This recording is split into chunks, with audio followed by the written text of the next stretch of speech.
Media Sriwijaya. Tambang batu bara Sawah Lunto meledak, dikabarkan 66 orang pekerja meninggal, 2 selamat dan 4 orang lainnya tertimbun dan masih dalam pencarian. Jumlah pekerja saat kejadian diperkirakan sebanyak 12 orang. Tim Basarnas dari Padang dikerahkan ke lokasi tambang batu bara ke lokasi, Jumat tanggal 9 Desember tahun 2022 pagi. Ledakan tambang ini diketahui di lokasi PT Nusa Alam Lestari yang berada di Kecamatan Talawi.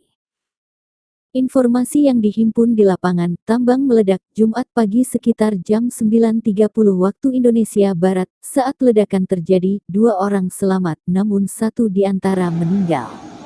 Sedangkan 5 orang yang meninggal baru dievakuasi pukul 11.30 waktu Indonesia Barat dan 4 korban lainnya masih dalam pencarian. 6 korban yang meninggal termasuk korban luka bakar kini masih berada di RSUD Kota Sawah Lunto. Kepala Seksi Operasional Basarnas Padang Oktavianto mengatakan terdapat 12 korban saat kejadian. 1 orang dilaporkan selamat, 1 dinyatakan meninggal dunia dan 10 dalam pencarian. Dugaan penyebab ledakan masih diselidiki aparat kepolisian.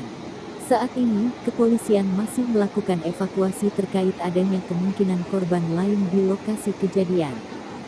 Kepala Divisi Humas Polri Irjen Polisi Dedi Prasetyo mengatakan tim penyidik dari Polres dan Polda Sumatera Barat masih melakukan penyelidikan terkait penyebab tambang batu bara di Sawah Lunto meledak pada Jumat tanggal 9 Desember tahun 2022.